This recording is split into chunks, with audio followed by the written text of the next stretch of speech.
نبی اکرم صلی اللہ علیہ وسلم کے چچا زاد بھائی حضرت جعفر بن ابی طالب رضی اللہ تعالی عنہ، آپ کے ہاتھوں میں جب وہ اسلام کا پرچم علم بلند ہوا، کچھ دیر میں آپ بھی شہید ہو گئے۔ اب مسلمان پریشان ہیں کہ بھئی حضرت جعفر بن ابی طالب رضی اللہ تعالی عنہ تک میرے کریم آقا علیہ السلام نے حکم فرمایا، بھئی پہلے سپہ سالار یہ ہیں، دوسرے یہ ہیں، تیسرے یہ ہیں، چوتھے جعفر بن ابی طالب ہیں۔ اب مسلمان پریشان کہ کریم آقا علیہ السلام نے تو یہ فرما دیا تھا کہ پھر جعفر بن ابی طالب رضی اللہ تعالیٰ عنہ کے بعد لشکر اسلام جسے منتخب فرمائے وہ اسلام کا سربراہ، اس وقت اس قافلے کا، اس لشکر کا سربراہ سپہ سالار ہوگا۔ اب لشکر اسلام پریشان ہے، سب کی نظریں حضرت خالد بن ولید رضی اللہ تعالیٰ عنہ کی جانب ہو گئی۔ اس کی وجہ یہ تھی کہ ابھی خالد بن ولید رضی اللہ تعالیٰ عنہ کو اسلام قبول ہوئے چند ماہ ہوئے، چند مہینے گزرے ہیں، اور پورا کا پورا لشکر اسلام وہ حضرت خالد بن ولید رضی اللہ تعالیٰ عنہ کی طرف نگاہ ڈالے ہوئے ہے۔ آپ کی شان، آپ کی عظمت، آپ کی بلندی، اس کی وجہ کیا بنی؟ اس کی وجہ یہ بنی کہ حضرت خالد بن ولید رضی اللہ تعالیٰ عنہ آپ ذہنی طور پر اور جسمانی طور پر اتنے طاقتور تھے کہ غزوہ احد میں جنگ کا، اس غزوہ کا تختہ الٹنے والے حضرت خالد بن ولید تھے۔ اس وقت اگرچہ یہ کفار کے ساتھ تھے، لیکن اس وقت بھی آپ رضی اللہ تعالیٰ عنہ نے جنگ کا تختہ پلٹ دیا تھا کہ جناب مسلمان تو خوش ہو گئے، جیت چکے تھے، اور مسلمان تو فتح یاب ہو چکے تھے۔ اس وقت حضرت خالد بن ولید نے تلوار پہاڑ کے پیچھے سے آ کر مسلمانوں کے خلاف جو مہم چلائی، بہرحال جیت تو، فتح تو اللہ رب العزت نے مسلمانوں کو ہی عطا فرمانی۔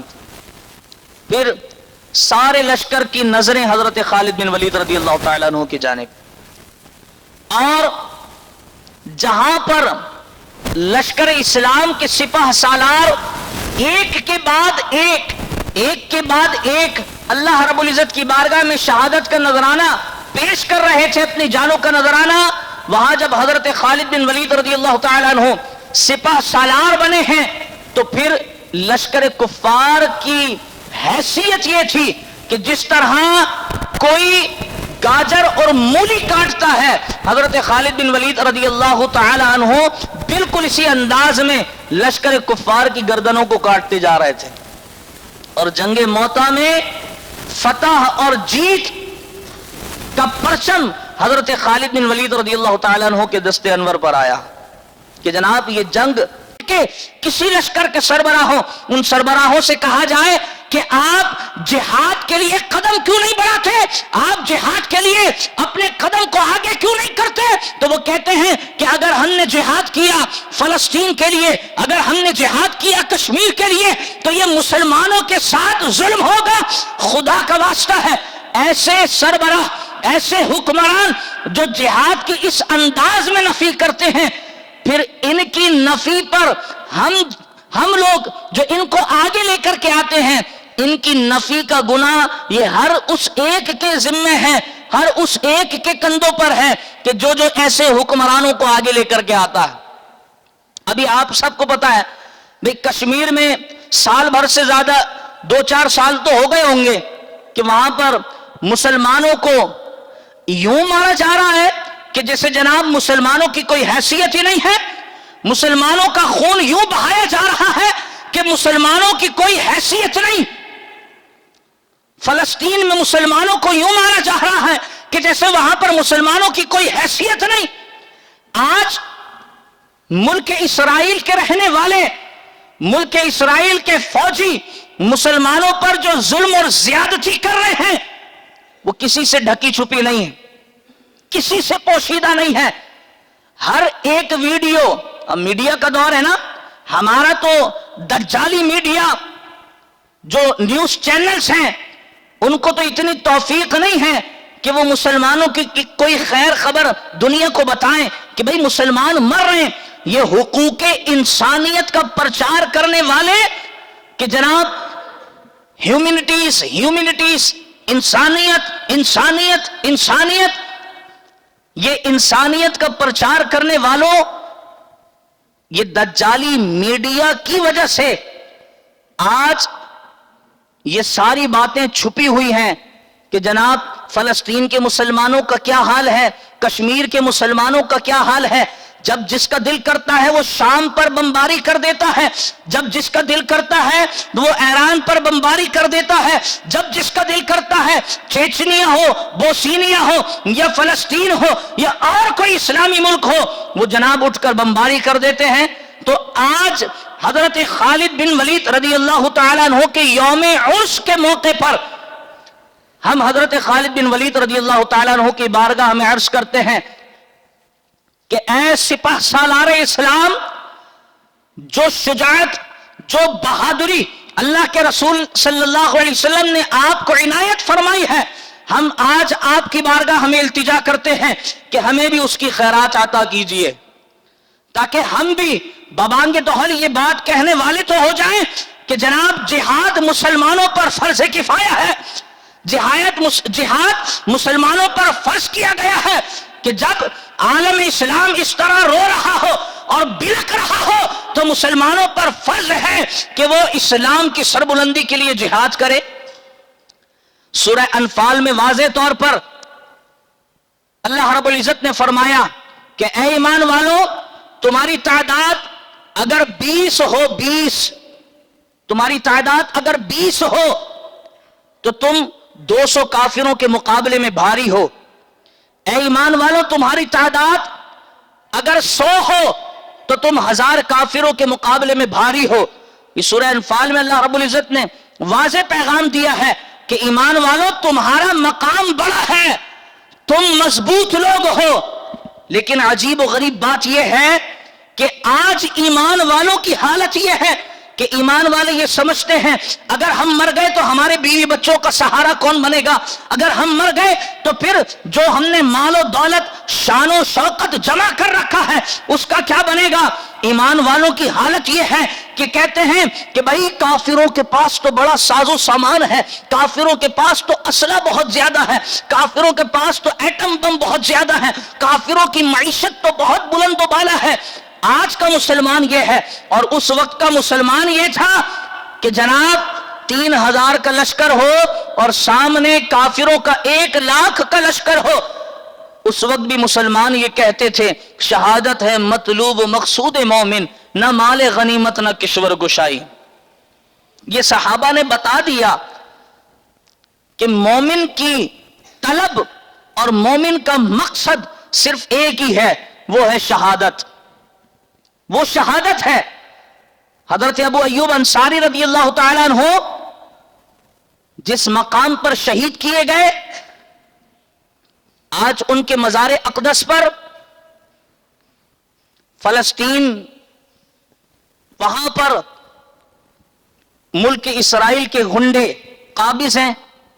سب نے ویڈیو دیکھی ہے کہ جناب نوجوان لڑکیوں کو کھمبے پہ باندھ کر ایک نہیں 10 فوجی زنا کرتے ہوئے ویڈیوز میں دکھائے جا رہے ہیں۔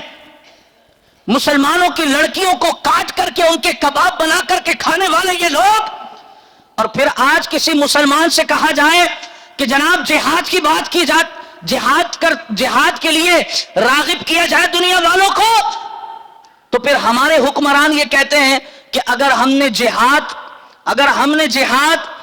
جہاد کا نام بھی لیا تو مسلمانوں کے ساتھ زیادتی ہوگی۔ کشمیر میں مسلمان 75 سال سے مارے جا رہے ہیں، کشمیر میں مسلمان 75 سال سے مارے جا رہے ہیں۔ حقیقت کوئی نہیں کہتا، انہیں یہ کہنا چاہیے اگر ہم نے کشمیر کے مسئلے پر جہاد کا اعلان کر دیا تو ہماری روٹی بند ہو جائے گی۔ ہمیں تو کئی ملکوں سے فنڈ اسی بات پر مل رہا ہے کہ جناب آپ نے کشمیر کے معاملے میں چپ رہنا ہے۔ پھر ہمارے حکمران ہاتھ بھی جوڑتے ہیں نا، اگر ہم نے بالکل ہی خاموشی اختیار کر لی تو ہماری قوم تو ہمیں مار ڈالے گی، تو وہاں سے بھی کہا جاتا ہے جناب آپ بالکل خاموش نہ رہیں، آپ UNO یونائٹڈ نیشن آرگنائزیشن کی جو بڑی میٹنگ ہوتی ہے آپ وہاں پر آ کر نہ کشمیر کی بات کریں، آپ وہاں پر آ کے اسلام کی بات کریں. پھر کیا ہوگا؟ پھر ہوگا یہ کہ بھئی ساری عوام آپ کا ہی نام لے گی. آپ کافروں کے خلاف جہاد کا نعرہ نہ لگائیں, آپ مسلمانوں کے خلاف جہاد کا نعرہ لگائیں. آج کوئی بھی ہو, چاہے وہ ہمارے سابقہ وزیر اعظم ہو یا ٹی ٹی پی ہو, انہوں نے جہاد کا نام ہی مسلمانوں کے خلاف جہاد کرو, مسلمانوں کے خلاف مسجد مدرسہ اڑا دینا, کیا یہ جہاد ہے؟ آج کسی سے کہا جائے جناب تو یہاں پہ مر رہا اور مار رہا ہے, جا کر فلسطین میں کیوں نہیں مر جاتا, جا کر کشمیر میں کیوں نہیں مر جاتا؟ ہاں جی مسلمانوں, ہم جہاد اگر کشمیر کے لیے کریں گے تو یہ مسلمانوں کے ساتھ زیادتی ہو جائے گی. آن دی ریکارڈ آپ یوٹیوب پر اٹھا کر دیکھ لیں, ہمارے سابقہ وزیر اعظم صاحب کا انٹرویو, آپ کو نظر آ جائے گا کہ جہاد کی کس انداز میں نفی کی جا رہی ہے. صحابہ کرام علیہم رضوان کی سیرت یہی ہے, مسلمانوں تعداد پر نہ کبھی گھبرانا ہے نہ فخر کرنا ہے, تعداد پر نہ گھبرانا ہے نہ فخر کرنا ہے, ہم کم ہیں یا ہم زیادہ ہیں, بس مسلمانوں کی شان یہ ہے کہ تعداد کم ہے پھر بھی رب مالک ہے, اور تعداد زیادہ ہے پھر بھی رب مالک ہے. مسلمانوں کی شان یہ ہے. لیکن آج کا مسلمان کیا ہے؟ میں اس ضمن میں یہ بھی عرض کرتا چلوں کہ جناب پختون یا سندھی یا پنجابی یا بلوچی یا مہاجر, ان تمام لوگوں کے جب کلچر ڈے آتے ہیں, یوم ثقافت آتے ہیں, تو جو کام کرنے کے ہیں نا, ابھی پختونوں کو چاہیے کہ جناب جو ان کا روایتی لباس ہے وہ ہاتھ کی کڑائی ہوا ہوا واسکٹ اور جو وہ پہنتے ہیں پگڑ وہ پہنیں. سندھیوں کو چاہیے سندھی ٹوپی اور اجرک پہنیں, بلوچیوں کو چاہیے کہ وہ اپنا جو بلوچی پگڑ ہوتا ہے وہ پہنیں, اور جو مہاجر ہیں اردو زبان بولنے والے انہیں چاہیے کہ وہ کرتا اور پاجامہ پہنیں. لیکن یہ سارے ثقافت کا رونا رونے والے یہ اسلام ہے اور یہ مسلمان ہیں. پہچان کے لیے بلوچی بلوچ ہو سکتا ہے, پہچان کے لیے پنجابی پنجابی ہو سکتا ہے, پہچان کے لیے مہاجر مہاجر ہو سکتا ہے, پہچان کے لیے بلوچی بلوچ سندھی سندھی سب ہو سکتے ہیں. لیکن آج مسلمانوں کی حیثیت اور طاقت صرف اتنی سی ہے کہ اسلام کا نام لینے والے اور اسلام کے نام پر اپنی جانوں کا نذرانہ دینے والے آج مہاجر کلچر ڈے منائیں یا آج پختون کلچر ڈے منائیں, ان کا کلچر ڈے صرف اور صرف گانے بازوں کے علاوہ کچھ نہیں ہوتا. اگر کسی پوچھا بھائی آپ کون ہیں, میں اردو اسپیکنگ ہوں, اردو ادب کا بولنے والا بھی کہتا ہوں اردو اسپیکنگ ہوں, اردو زبان بولنے والے کہنے میں موت آتی ہے. یہ مسلمانوں کی شان ہے, چاہے وہ کوئی سے بھی. آپ سب کے سامنے کوئی ہوا والی باتیں نہیں, امام صاحب ہوا میں باتیں کرتے ہیں, نہیں, کسی بھی ثقافت کے رہنے والے لوگ ہوں ان کی ثقافت گانوں پر شروع ہوتی ہے اور گانوں پر ختم ہو جاتی. میوزیکل شوز اور طرح طرح کی خرافات وہاں سے شروع ہوتے ہیں اور وہاں ختم ہو جاتے ہیں. لیکن چاہیے تو یہ تھا, اب میں بتاؤں ہماری ثقافت کیا ہے. سب مناتے ہیں بھائی فلاں کی ثقافت فلاں کی ثقافت. ہماری ثقافت یہ ہے کہ مسلمان وہ حکمرانوں کو اس بات پر غور دینے پر مجبور کرے کہ جناب پوری دنیا میں مسلمان مارے جا رہے ہیں, پوری دنیا میں مسلمان مارے جا رہے ہیں. ہماری ثقافت یہ ہے کہ آپ جہاد کا اعلان کریں. ابھی آپ پر اور مجھ پر جہاد اگرچہ فرض نہیں ہوا کیونکہ ہماری ریاست شاید ہجڑوں کی ریاست ہے کہ ہم جہاد کا اعلان نہیں کریں, کچھ سارے مسلمان مر جائیں خاک ہو جائیں, ہم جہاد کا اعلان نہیں کریں گے. تو ہم پر اتنا فرض ہے کہ ہم اپنے حکمرانوں کو باور کرائیں کہ جناب جہاد کا اعلان کیا جائے. مسلمانوں کی تعداد اگرچہ 3000 ہو, ہم نے یہ پڑھا ہے اسلام 1 لاکھ کے لشکر پر فتح عطا فرما دیتا ہے جی. اور فلسطین, بیت المقدس یا کشمیر یا اور کوئی اسلام کا علاقہ ہو, اگر وہ دوبارہ حاصل کیا جا سکتا ہے تو صرف ایک ہی راستہ ہے, صرف ایک ہی راستہ ہے، اور وہ راستہ جہاد کا راستہ ہے. جی صرف ایک راستہ ہے، وہ راستہ جہاد کا راستہ ہے. تو آج حضرت سیدنا خالد ارشاد فرمایا کہ خالد تم اللہ کی تلوار ہو، اور ہم اور آپ جس بات سے ڈرتے ہیں، حضرت خالد بن ولید رضی اللہ تعالیٰ عنہ نے اس کا جواب بھی ارشاد فرما دیا. ہم اور آپ تو ڈرتے ہیں نا موت آ جائے گی، اور یقین جانے اس سے زیادہ کیا ہوگا، موت ہی آ جائے گی. اس سے زیادہ کیا ہو سکتا ہے کہ انسان مر جائے گا، اس سے زیادہ کچھ نہیں ہو سکتا. تو حضرت خالد بن ولید رضی اللہ تعالیٰ عنہ نے اس بات کا جواب ارشاد فرمایا کہ مفہوماً میں عرض کروں سمجھانے کے انداز میں، کہ حضرت خالد بن ولید رضی اللہ تعالیٰ عنہ نے ساری اپنی اسلام لانے کے بعد ساری زندگی نبی کریم صلی اللہ علیہ وسلم کی ظاہری حیات میں اور ان کے بعد بھی وہ دین اسلام کے لیے جنگوں میں گزاری ہیں. اور حضرت خالد بن ولید رضی اللہ تعالیٰ عنہ کے جسم کا کوئی حصہ ایسا نہیں تھا کہ جہاں پر تلوار کا زخم نہ ہو. لیکن حضرت خالد بن ولید رضی اللہ تعالیٰ عنہ کسی جنگ میں شہید نہیں ہوئے. حضرت خالد بن ولید رضی اللہ تعالیٰ عنہ کسی جنگ میں شہید نہیں ہوئے. یہ جواب ہے ہماری اور آپ کی سوچ کا کہ یار ہم تو مر جائیں گے، ہم تو شہید ہو جائیں گے، ہم تو مارے جائیں گے. اور آپ یقین جانیں شہادت کی فضیلت پر کہ یہ غالباً پہلے بھی میں نے حدیث مبارکہ سنائی ہے. اللہ کے رسول صلی اللہ علیہ وسلم فرماتے ہیں جو شہید ہوتا ہے نا، شہید، اس کی روح کو اللہ رب العزت سبز پرندوں کے پوٹوں میں رکھتا ہے، اور وہ پرندے جنت کی سیر کرتے ہیں. سبز پرندوں کے پوٹوں میں شہید کی روح کو رکھا جاتا ہے، اور وہ پرندے جنت کی سیر کرتے ہیں، نئی نئی قندیلوں کا نظارہ کرتے ہیں، جنت کے باغات دیکھتے ہیں، محلات دیکھتے ہیں، دودھ کی نہریں دیکھتے ہیں، شہد کی نہریں دیکھتے ہیں، اور پھر آ کر رب کی بارگاہ میں عرض کرتے ہیں کہ مولا یہ جو اتنا سب کچھ ہم نے دیکھا ہے، یہ دنیا میں جو ہمارے بھائی پیچھے رہ گئے انہیں کون بتائے گا؟ وہ کیسے جہاد اور شہادت کا شوق اپنے اندر پیدا کریں گے؟ اللہ رب العزت فرماتا ہے کہ انہیں ہم بتائیں گے. مولا کس انداز میں؟ تو اللہ رب العزت نے پھر فرمایا قرآن کریم میں وَلَا تَقُولُوا لِمَنْ يُقْتَلُ فِي سَبِيلِ اللَّهِ أَمْوَاتٌ بَلْ أَحْيَاءٌ وَلَكِنْ لَا تَشْعُرُونَ. اور ایک مقام پر بَلْ أَحْيَاءٌ عِنْدَ رَبِّهِمْ، کہ جب اللہ رب العزت کی بارگاہ میں وہ زندہ ہیں، تمہیں شعور نہیں. کیسے زندہ ہیں؟ یرزقون، انہیں رزق دیا جاتا ہے، ایسے زندہ ہیں انہیں رزق دیا جاتا ہے اللہ رب العزت کی بارگاہ میں. تو یہ شہید کی فضیلت ہے. ہم یہ سمجھتے ہیں اور ہمارے حکمران یہ سمجھتے ہیں کہ جناب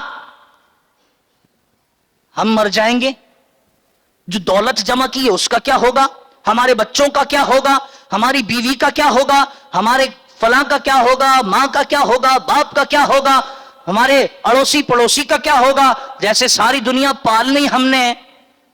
ہماری سوچ یہ ہے.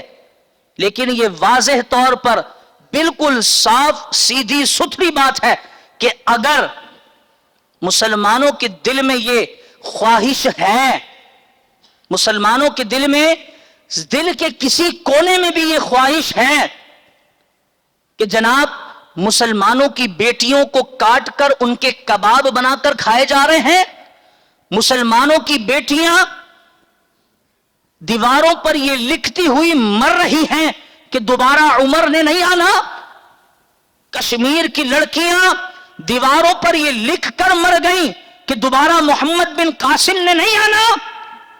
اگر مسلمان یہ چاہتے ہیں کہ ہم ہی میں سے کوئی محمد بن قاسم پیدا ہو، اللہ رب العزت نے صرف نبوت کا دروازہ بند فرمایا ہے.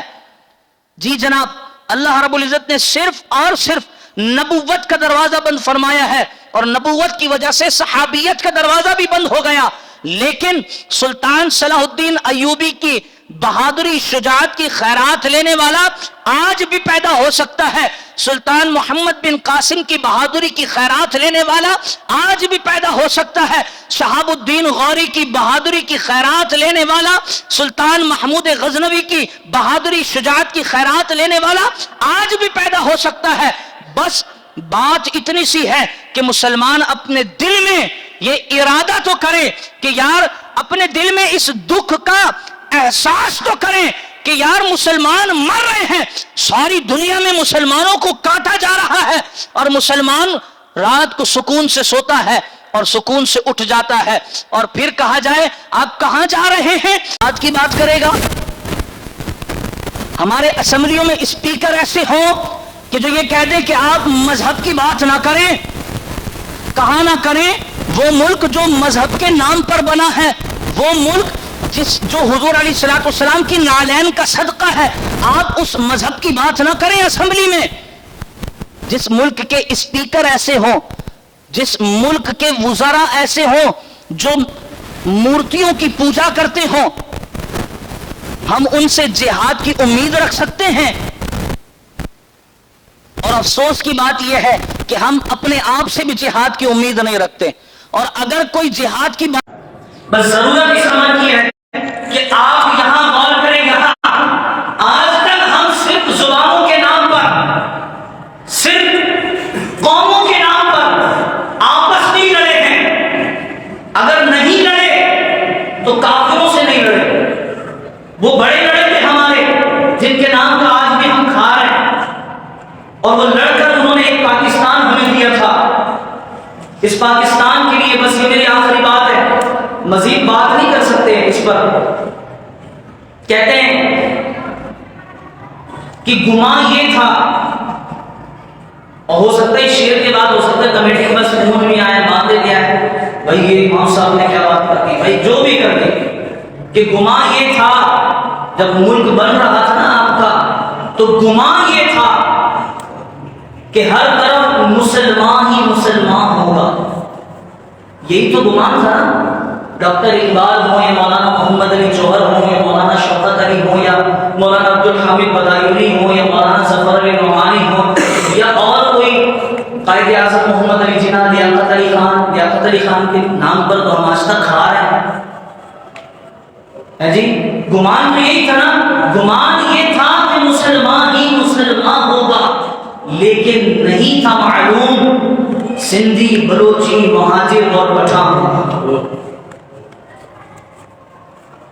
اللہ رب العزت اس شعر کو سمجھنے کی توفیق نصیب فرمائے، اور ہمیں اپنا معیار اور اپنی حیثیت سمجھنے کی توفیق نصیب فرمائے۔ ہم کیا تھے، کیا ہیں، اور ہمیں کیا ہونا چاہیے، اللہ رب العزت ہمیں یہ سمجھنے کی توفیق نصیب فرمائے۔ اور جو باتیں ہم نے کی یہ محض جذبات نہیں تھے، یہ حقیقت تھی۔ اللہ رب العزت اس حقیقت کو جاننے کی توفیق نصیب فرمائے۔ اور آپ سب کو دعوت ہے کہ آپ نیٹ پر سرچ کریں فلسطین کے مسلمانوں کا حال، کشمیر کی مسلمان بیٹیوں کا حال، آپ نیٹ پر سرچ کریں اور پھر آپ بات کریں کہ جناب ہمیں جہاد کرنا چاہیے یا نہیں کرنا چاہیے۔ آخری بس یہ آخری آپ نے سب نے نعرہ لگانا ہے کہ جناب اگر ہمیں کوئی راستہ بلندی کی طرف لے کر کے جا سکتا ہے تو وہ صرف جہاد ہے۔ میں نے ادھر سے کہنا ہے الجہاد الجہاد، اور آپ نے کہنا ہے ہم حاضر ہیں، لبیک لبیک، الجہاد الجہاد،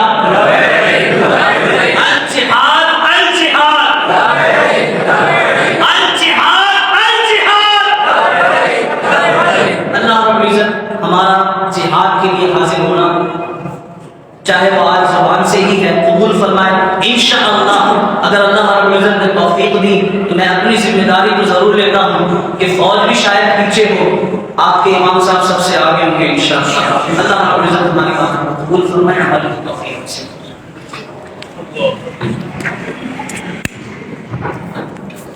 بند